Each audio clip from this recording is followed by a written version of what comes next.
को हर व्यक्ति अपने घर में 11 दीप राम ज्योति के नाम पर दीप जलाएं। हकीकत का दिवाली मेरा 22 जनवरी को विपक्ष लोगों को तोड़ने का प्रयास कर रहा है। तो लग रहा है कि विपक्षी को आप धमकी दे रहे हैं। देखिए ना जैसा लग रहा है जिस तरह से जवाब दिए, देखिए धमकी नहीं दे रहे हैं। एक से लेकर ये सांप्रदायिक धार्मिक मुद्दा को लेकर ये चुनाव लड़ना चाहती है। कोई आज के समय में कोई पुत्र ऐसा नहीं कर सकता है, लेकिन पिता के आदेश पर उन्हें 14 वर्ष का मार दो उन गिद्धों को जो घर में घुसकर घात करे, और काट लो जीव उन कुत्तों को जो सनातन धर्म के खिलाफ बात करे। जय श्री राम। 22 जनवरी को हमारा ऐतिहासिक क्षण होने जा रहा है, और यह हम एक भगवान राम किसी एक व्यक्ति के नहीं थे। नमस्कार, मैं पुरुषोत्तम कुमार, आप देख रहे हैं परिवर्तन तक न्यूज। अगर आप इस YouTube चैनल को सब्सक्राइब नहीं किए हैं तो सब्सक्राइब कर दें। अगर Facebook चैनल को फॉलो नहीं किए हैं तो आप सभी फॉलो कर दें। आज हमारे संग उपस्थित हैं आदित्य श्रीवास्तव जी। अगर इनका परिचय बताना चाहूँ तो काफ़ी सारे इनके पद हैं, एक नहीं कई पद हैं। सामाजिक कार्यकर्ता भी हैं और एंटी करप्शन के जो सेक्रेटरी भी हैं राष्ट्रीय स्तर पर, और जो है भाजपा के जो है जिला प्रवक्ता भी हैं भारतीय जनता पार्टी के। इनसे चर्चा करेंगे। आखिर चर्चा वो भी विशेष है। वो विशेष चर्चा किस चीज़ पे है? तो है राम मंदिर पर। जो भगवान श्री राम प्रभु का जो राम मंदिर था, काफ़ी दिनों से जो है राजनीतिक मुद्दों पर जो है वह रुकी हुई थी। आखिर राम मंदिर का निर्माण क्यों नहीं हो रहा था? भारतीय जनता पार्टी की सरकार में उस राम मंदिर का निर्माण हो गया। कहते हैं कि जो है दीपावली की अगर बात करते हैं तो दीपावली में जो है हम लोग दिया क्यों जलाते हैं? मेरे पास राम मंदिर ही नहीं था तो आखिर दिया जलाते थे घर में। क्यों कहा जाता है कि जब राम भगवान वनवास से 14 वर्ष वनवास वापस जब आते हैं वनवास से लौटकर, तो उसी की खुशी में जो है अयोध्या में जो है भगवान राम के पधारने पर जो है दिया जलाकर स्वागत किया गया था दीपावली के दिन। तो आज हमारे जो है राम मंदिर का जो है लोकार्पण जनवरी को है, उसी को लेकर इन्हीं तमाम राजनीतिक मुद्दों के साथ उपस्थित हुए हैं। और सर, आप क्या सवाल का जवाब हंसी हंसी देंगे ना? बिल्कुल। पहले राम मंदिर पर विशेष सवाल रहेगा, उसका सवाल जो है आप स्वस्थ हैं ना? बिल्कुल बिल्कुल एकदम अच्छे से है ना? बिल्कुल। तो इनसे सवाल का जवाब ढूंढेंगे कि आखिर राम मंदिर पर क्या सवाल का जवाब देते हैं। सबसे पहले आपका स्वागत है सर। बहुत बहुत धन्यवाद पुरुषोत्तम जी कि आप अहम विषयों को लेकर मेरे आवाज़ पर आए हैं। इसके लिए बहुत बहुत साधुवाद प्रकट करना चाहते हैं। आपके परिवर्तन तक न्यूज़ चैनल के देखने वाले टीम को भी अंग्रेजी कैलेंडर दिवस के हिसाब से नए वर्ष की बधाई और शुभकामनाएं, और सभी को वंदे मातरम, जय श्री राम, एक सनातनी प्रेमी की ओर से। आज सर राम मंदिर का जो निर्माण किया जा रहा है, तो उसके जो है विपक्षी पार्टी जो है कि आखिर 2024 में ही राम मंदिर का पूर्णतः निर्माण करके 22 जनवरी को लोकार्पण क्यों? देखिए पुरुषोत्तम जी, सबसे पहले बताना चाहेंगे कि जो ये सवाल है आपका, ये कहीं ना कहीं विपक्ष लोगों को तोड़ने का प्रयास कर रहा है। हम इस चीज़ को अगर याद कीजिएगा, जिस समय हमने सपना हमारे पूर्वजों ने देखा था कि इस अयोध्या की नगरी में प्रभु श्री राम की मंदिर होता, वो सपना साकार होते हुए उसकी साक्षी हम बन रहे हैं। ये हमारे लिए गौरवान्वित का क्षण है कि जिस समय उस मंदिर के लिए हम लोग बोला, जब भारतीय जनता पार्टी बोला करती थी कि रामलला हम आएंगे, मंदिर वहीं बनाएंगे, तारीख नहीं बताएंगे, तो यही विपक्ष इस पर कटाक्ष करती थी कि भारतीय जनता पार्टी जब चुनाव के अखाड़े में आती है तो कहीं ना कहीं ये मंदिर का मुद्दा लेकर, ये सांप्रदायिक धार्मिक मुद्दा को लेकर ये चुनाव लड़ना चाहती है। लेकिन आज ये हमारे माननीय प्रधानमंत्री के सपनों का साकार करते हुए हम लोगों ने आज ये साक्ष्य कर दिया कि जो भारतीय जनता पार्टी ने सपना देखा था वो सपना हमारा साकार 22 जनवरी को ऐतिहासिक क्षण बनने जा रहा है, और आज वही विपक्ष के सीने पे सांप लौटने का काम कर रहा है। अरे वो दिन कैसे भूल सकते हैं जब 92 में जब ढांचा ढाने गए थे, तो यही मुलायम की सरकार उत्तर प्रदेश में हमारे कारसेवक को, हमारे राम भक्त भाइयों पर गोली चलाने का काम किया था। यही लालू प्रसाद यादव की सरकार ने बिहार में हमारे रथ को रोकने का काम किया था। आज उनकी प्राण की दी हुई आहुति को, आज कहीं उनके बलिदान के प्रत्याग को हम लोग साक्ष्य बनाने जा रहे हैं, और वो 22 जनवरी को हमारा ऐतिहासिक क्षण होने जा रहा है। और यस, हम एक भगवान राम किसी एक व्यक्ति के नहीं थे, भगवान प्रभु श्री राम सबके लिए थे। तो उनको राजनीति के आईने में हम देखते हैं तो कहीं ना कहीं आप अपनी नैतिकता को, अपने स्वाभिमान को बेच रहे हैं क्योंकि प्रभु श्री राम ने पूरे समाज को संदेश देने का काम किया था कि वो ऐसे प्रभु श्री राम थे कि जिन्होंने अपनी पिता के आदेश के लिए अपने राजपाट को कोई भी आज के समय में कोई पुत्र ऐसा नहीं कर सकता है, लेकिन पिता के आदेश पर उन्होंने 14 वर्ष का वनवास कर लिया था, अपने राजपाट को त्याग दिया था। वैसे प्रभु श्री राम का चरितार्थ को अगर हमारी युवा पीढ़ी को पढ़ने को मिलता है, जानने को मिलता है, तो ये बहुत बड़ी चीज़ है। इसके लिए मैं सभी राम भक्तों को, सभी सनातन प्रेमियों को मैं धन्यवाद देना चाहता हूँ, शुभकामना देना चाहता हूँ कि वो ऐतिहासिक क्षण का दिन गवाह बने। अगर अयोध्या जाने में हम सभी असमर्थ, क्योंकि माननीय प्रधानमंत्री ने मन की बात के माध्यम से सभी लोगों से अपील की है कि वहाँ दायरा कम है, अयोध्या में वहाँ उतनी संख्या को हम लोग नहीं कर सकते हैं, तो कम से कम आप 22 तारीख को हर व्यक्ति अपने घर में 11 दीप राम ज्योति के नाम पर दीप जलाएं। हकीकत का दिवाली मेरा 22 जनवरी को होने जा रहा है। ये हमारे ऐतिहासिक क्षण है, बहुत बड़ा क्षण है। जी जी। तो आप तो लग रहे हैं जैसे जवाब दिए राम मंदिर के बारे में 2024 के राजनीतिक मुद्दों पर, हमें तो लग रहा है कि विपक्षी को आप धमकी दे रहे हैं। देखिए ना जैसा लग रहा है जिस तरह से जवाब दिए, देखिए धमकी नहीं दे रहे हैं, एक से बता रहे हैं आपको पुरुषोत्तम जी, धमकी नहीं बताना चाह रहे हैं पुरुषोत्तम जी कि जब यह मंदिर निर्माण नहीं हुआ था, तो जब हमारी पार्टी कहती थी, जब हम लोग बोलते थे राम लला हम आएंगे, मंदिर वहीं बनाएंगे, लेकिन तारीख नहीं बताएंगे, यही मुलायम की सरकार, यही कांग्रेस की सरकार के कुछ चंद नेता हम लोग को बोला करते थे चुनाव के समय कि अरे जब चुनाव आ जाता है तो भारतीय जनता पार्टी के लोग राम का ढिंढोरा लेकर पिटना शुरू कर देते हैं और हिंदू मुस्लिम भी करने लगते हैं। हम बता रहे हैं आपकी विषय पर, विषय वस्तु पे पहुंचेंगे। और कहीं ना कहीं ये सांप्रदायिक हिंसा फैलाना चाहते हैं, हिंदू मुसलमान को लोगों को तोड़ने का प्रयास करते हैं। अरे भाजपा ने तो किया कि जिस समय मुसलमान समुदाय की महिला अपने आप को असहज महसूस करती थी, जब 3 तलाक का जब कानून था, नहीं मैं बता रहा हूँ, जब आपने हिंदू मुसलमान की बात की तो मैं मुसलमान समुदाय का भी मैं बात उठाना चाहूँगा कि भाजपा की सरकार ने सभी समुदायों के लिए हक की लड़ाई लड़ने का काम किया है। जिस समय 3 तलाक का कानून था, जिस समय महिला मुसलमान समाज की असहज महसूस करती थी, कोई भी मर्द उनके समुदाय का जब 3 तलाक कर देता था तो उनका दाम्पत्य जीवन खत्म हो जाता था। वो कानून को भी मैंने खत्म करने का, निरस्त करने का भाजपा ने काम किया है। तो भाजपा ने सभी लोगों को जोड़कर एक सूत्र में बांधने का काम किया है। तो ये मंदिर राम मंदिर का जो निर्माण है, इसमें राजनीतिक रोल क्या है आप लोगों का?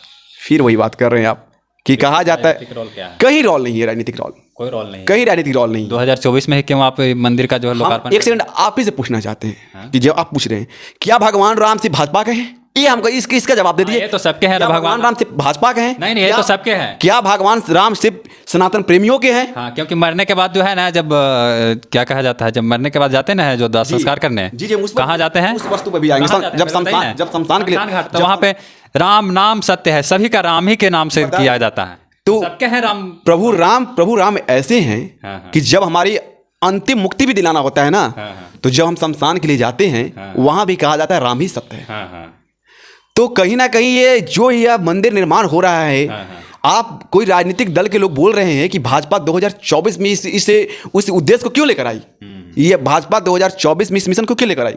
2024 में लोकसभा चुनाव है, लेकिन यह विषय वस्तु हटकर है। अरे भाजपा ने तो करके दिखाया। मैं पार्टिकुलर बात नहीं कर रहा हूँ, मैं देश हित की बात कर रहा हूँ, समाज की बात कर रहा हूँ कि हमारे देश में एक ऐसा कानून था कश्मीर का कि 370 धारा जब निरस्त हुआ तब हमने सबको वही अधिकार मिला कि जो कश्मीर के लोगों की नागरिकता का अधिकार था। हमारा देश का कैसे बड़ी विडंबना थी कि एक देश में और दूसरे राज्य में हमारा ध्वज नहीं फहरता था, वहाँ का संविधान अलग था, वहाँ का कानून अलग था। तो उसको भी खत्म करने का मुरली मनोहर जोशी, लाल कृष्ण आडवाणी जो सपने को साकार किए थे, वो सपना अब जाकर साक्ष्य हुआ। और यही कुछ लोग जो थे जो 370 धारा को निरस्त होने पर भी अपनी छाती की दुहाई पीट रहे थे कि भाजपा देश को तोड़ने का प्रयास कर रहा है, भाजपा लोगों को अलगाव करने का प्रयास कर रहा है। आज देखिए जम्मू कश्मीर में कितना शांतिपूर्ण व्यवस्था बनी हुई है, आज वहाँ पर कितने लोग खुशहाल हैं। और वहाँ पर ही देखिए कि पीओके पर कितना सर्जिकल स्ट्राइक होता था और हमेशा हम कुछ ना कुछ हमारे भारतीय सेना को हुई रहती थी। आज वो भी खत्म हुआ, जो आपका सर्जिकल स्ट्राइक का मामला था वो भी हमने समाप्त करने का काम किया है।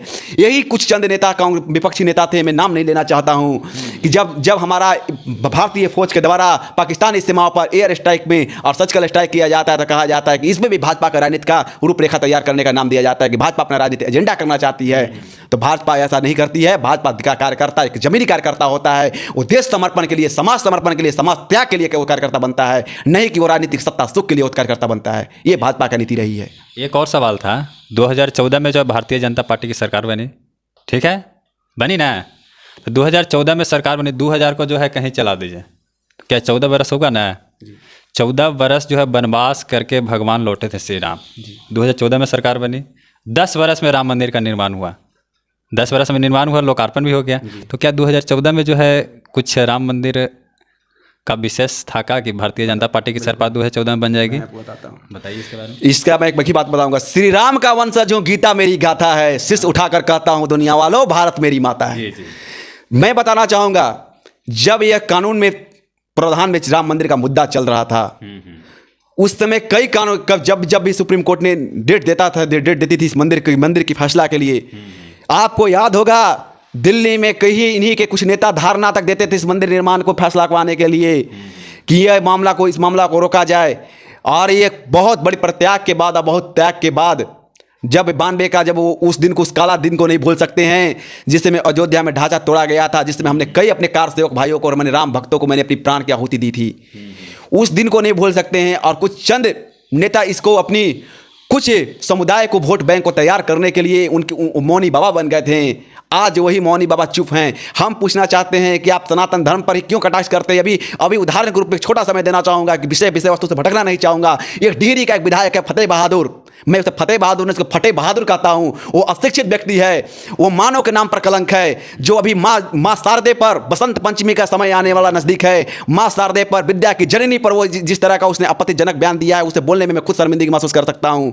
वो व्यक्ति अपना चरित्र को खुद देख ले, उसका चरित्र क्या है। मैं उसका व्यक्तिगत जीवन में घुसना नहीं चाहता हूँ। उस व्यक्ति का नाम लेना मैं खुद को मैं लज्जित महसूस करता हूँ, खुद को मैं कलंकित महसूस करता हूँ। उस व्यक्ति का नाम लेना, वो इस तरह का गिरा हुआ मानसिकता का व्यक्ति है जो चंद राजनीति के वोट बैंक के लिए और कुछ समुदाय को वोट बैंक को बटोरने के लिए माँ शारदे पर, माँ दुर्गा, माँ जननी पर, अरे वो हो सकता है वो उस तरह का वो व्यक्ति होगा वही संस्कार में कि जिस माँ ने गर्भ से जन्म दिया, उस माँ को भी वो बेच सकता है अपनी राजनीति के स्वार्थ के लिए। जी, तो एक और सवाल था, एक नहीं अभी दो सवाल है जी। तुम जो है राम मंदिर का जो मुद्दा है, राम मंदिर निर्माण का जो है आध्यात्मिक स्तर क्या है? देखिए, राम मंदिर एक मंदिर नहीं है। अयोध्या में एक मंदिर का निर्माण नहीं हो रहा है। हाँ। 135 करोड़ लोगों का आस्था का निर्माण हो रहा है। वो मंदिर ही नहीं बन रहा है। वो लोगों का आस्था और भावना का निर्माण हो रहा है। वहां से कितने लोगों का भावना जुड़ा हुआ है, मन द्रवित हो जाता है। जब अयोध्या जाते थे तो लगता था कि प्रभु राम का यहाँ जन्म हुआ था, उनका मंदिर होता, उनका दर्शन कर पाते। लेकिन सिर्फ वहाँ पर कोई ऑप्शन नहीं था, सिर्फ सरयू में नहाते थे और हनुमानगढ़ी में भगवान हनुमान का मंदिर था। हमने उन्हें वही त्रिपाल में देखते थे। त्रिपाल में भगवान राम का एक छोटा सी प्रतिमा थी। आज उन्हें मंदिर का निर्माण का जो चीज़ देखता हूँ, भव्य दृश्य रहेगा, तो लगता है कि मैं अपने आप को सौभाग्यशाली समझता हूँ कि मैंने इस मानव जन्म में जन्म भगवान ने दिया और मैं उस ऐतिहासिक क्षण का गवाह बनूंगा। मेरे आने वाले जो पीढ़ियाँ होंगी, मैं उन्हें भी गर्व से कह सकता हूँ कि भगवान राम का मंदिर निर्माण का मैं साक्षी था। और उस मंदिर के प्रति त्याग और बलिदान में हमने भी एक छोटा सा सहयोग किया था। आपको मेरा रामायण का एक घटना से मैं बताना चाहूँगा। जब राम सेतु पुल बन रहा था तो एक गिलहरी अपने शरीर में बालू लपेट कर उस पुल में अपना योगदान दे रहा था। तो लोग बोले कि अरे देखो ना, कितना बड़ा मूर्ख है कि छोड़ बालू का कण वहाँ दे रहा है। उस गिलहरी ने बोला कि जब राम सेतु पुल का निर्माण हो जाएगा तो उसमें मुझे तमाशा देखने में नहीं, इस पुल निर्माण के योगदान में मेरा नाम लिया जाएगा। तो मैं उसी का एक साक्ष्य, एक छोटा सा योगदान हूँ, एक त्याग का मैं एक मूर्ति बनना चाहता हूँ। इसका अंतर्राष्ट्रीय स्तर पर आध्यात्मिक दृष्टिकोण क्या रहेगी? बहुत बड़ा है, अंतर्राष्ट्रीय स्तर पर बहुत बड़ा है। बताइएगा वो क्या क्या दृष्टिकोण से अच्छा रहेगा? सबसे पहला बात कि पूरा विश्व जानता है प्रभु राम की आस्थाओं में पूरे विश्व की आस्था जुड़ी हुई है। और यह एक देश का मंदिर का निर्माण नहीं, पूरे विश्व की आस्था के मंदिर का निर्माण हो रहा है। जो आध्यात्मिक दृष्टिकोण मैं बता रहा हूँ, आध्यात्मिक दृष्टिकोण ये है कि आप अपने आने वाले पीढ़ियों को जब बताते थे कि भगवान राम क्या थे, उनके चरितार्थों के बारे में उनको बताते थे, उनके जीवन के बारे में बताते थे कि कितने बड़े त्याग की मूर्ति थे। वो मर्यादा पुरुषोत्तम राम कहे जाते थे। आज के समय में राम बनना संभव नहीं है कि हर व्यक्ति राम बन जाए, लेकिन राम का चित्तार्थ का 1% भी जीवन में अपने उतार लेता है तो उसके लिए बहुत बड़ी बात है। इस कलयुग में राम मिलना मुश्किल है कि अब हमको वो राम मिल जाए। हर कोई स्वार्थ के जीवन में अब अपने आप को ढाल लिया है। चाहे कोई भी व्यक्ति हो, वो कहीं ना कहीं निजी स्वार्थ के लिए अपना काम करता है। और भगवान राम का तो भाई कहना ही नहीं है। उनका अनुकरण अपने जीवन में जो व्यक्ति कर लिया, उसका जीवन समझिए कि धन हो गया। तो इसका दृष्टिकोण ये बढ़ा कि आपका सवाल था कि जब हम अपने पीढ़ियों को बताते थे कि जैसे हमारे बच्चे भी होंगे, पीढ़ियों को बताएंगे भगवान राम क्या थे, तो वो पूछते कि भगवान राम अयोध्या में जन्म लिए थे तो उनका मंदिर क्यों नहीं बना, क्यों तोड़ा गया? तुमको हम बताते थे कि इस पे बहुत बड़ा बाबर का इतिहास में बताते थे, लेकिन बोला जाता था कि भाई वहाँ पर हमारा अधिकार था। तो इसको ये टूटा क्यों? कहा जाता है, कहावत कहा गया गाँव में, आपस में फूटेंगे तो जवार लूटेगा। सही बात है।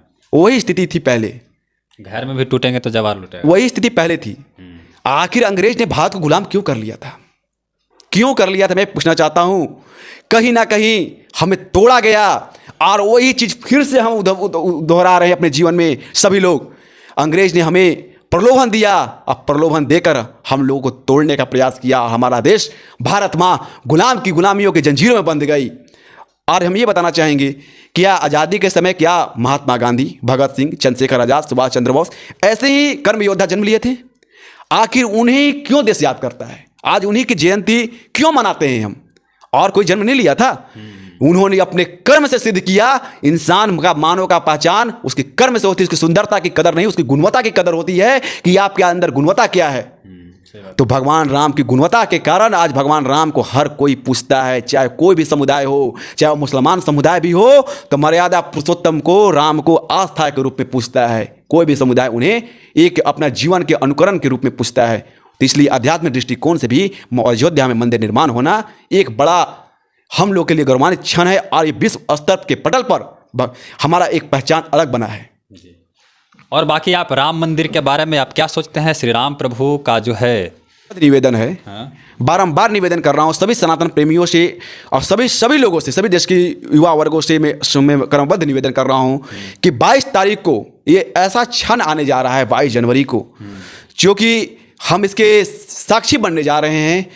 आप कम से कम अपने घर में 22 दीप राम ज्योति के नाम पर जलाएं। उस दिन हकीकत का दीपावली मेरा उस दिन होने जा रहा है। भगवान राम का आगमन अयोध्या में होने जा रहा है। इसलिए मैं बारंबार निवेदन कर रहा हूँ, उस दिन लगना चाहिए कि मेरे देश में राम आ रहे हैं, राम आएंगे तो हमें अंगना सजाऊंगी। उस तरह से हर जगह पर दीप जलना चाहिए, लगना चाहिए कि दीपावली नज़र आ रहा है। मैं इसलिए निवेदन कर रहा हूँ कि आप मंदिर है, जिस गांव में मंदिर है वहाँ पर हरि कीर्तन होना चाहिए, भगवान राम का गुणगान होना चाहिए। अपनी युवा पीढ़ी को भगवान राम के चरितार्थों के बारे में बताइए कि भगवान श्री राम का जीवन क्या था, उनका अनुकरण कैसे किया जाए जीवन में। अगर मेरे अनुकरण के जीवन में मेरी युवा पीढ़ी उतारने लगी तो यही भारत पहले विश्व गुरु था, फिर से विश्व गुरु मेरा भारत बन सकता है, फिर से सोने की चिड़िया बन सकता है। लेकिन मानसिकता हमारे लोगों की बदल गई है। आज की युवा पीढ़ी की मानसिकता ऐसी हो गई है, अगर किसी युवा पीढ़ी को बोल दीजिएगा कि भाई तुम्हें सामाजिक काम के लिए बुलाया जा रहा है, कहीं स्वच्छता अभियान चलाया जा रहा है, इसमें आना है, तुम्हें ब्लड डोनेशन में आना है, तो उनका उस समय मोबाइल बंद हो जाता है, उस समय उनका कोई जरूरी काम पड़ जाते हैं। और उसी बंदे को बोलिएगा कि 2 बजे का शो मूवी का है, तो बंदा 10 बार फ़ोन करेगा कि भैया कि 2 तो बज गया, कितने बजे चलना है, मूवी का टाइम हो रहा है। ये मानसिकता को हम नहीं बदल सकते हैं तो देश का उत्थान नहीं कर सकते, देश को फिर से विश्व गुरु नहीं बना सकते हैं। अगर यही युवा शक्ति है कि हमारी मातृशक्ति जितनी आगे जा रही है, मेरी मातृशक्ति जितने देश को आगे बढ़ा रही है, आप देख सकते हैं कि हर क्षेत्र में, चाहे ओलंपिक से लेकर खेल से संगीत, किसी भी क्षेत्र में मेरी मातृशक्ति मेरे देश को गौरवान्वित करने का काम कर रही है। लेकिन हमारा युवा पीढ़ी है वो कहाँ जा रहा है? सही बात। वो कहीं ना कहीं आपस में उलझ रहा है सोशल मीडिया। और हम सभी जितना युवा पीढ़ी जो है, बोला एक चीज मैं बोल देता हूं, जो सनातन विरोधी हैं, जो लगातार सनातन पर वार कर रहे हैं, उनके लिए बोलना चाहूंगा, मार दो उन गिद्धों को जो घर में घुसकर घात करे, और काट लो जीव उन कुत्तों को जो सनातन धर्म के खिलाफ बात करे। जय श्री राम। तो युवा पीढ़ी जो है राम भगवान के दिया हुआ संदेश और उनके कर्म पर हम सभी विचार करें, और कर्म किया गया राम जी का वर्णन जो है इतिहासों में, उसका पालन करें। और बाकी आप राम मंदिर के बारे में आप क्या सोचते हैं, और आदित्य जी का राम मंदिर पर जो है जवाब कैसा रहा, राजनीतिक मुद्दों पर इनका जवाब कैसा रहा, आप सभी कमेंट सेक्शन में कमेंट करके जरूर बताएंगे। जय हिंद।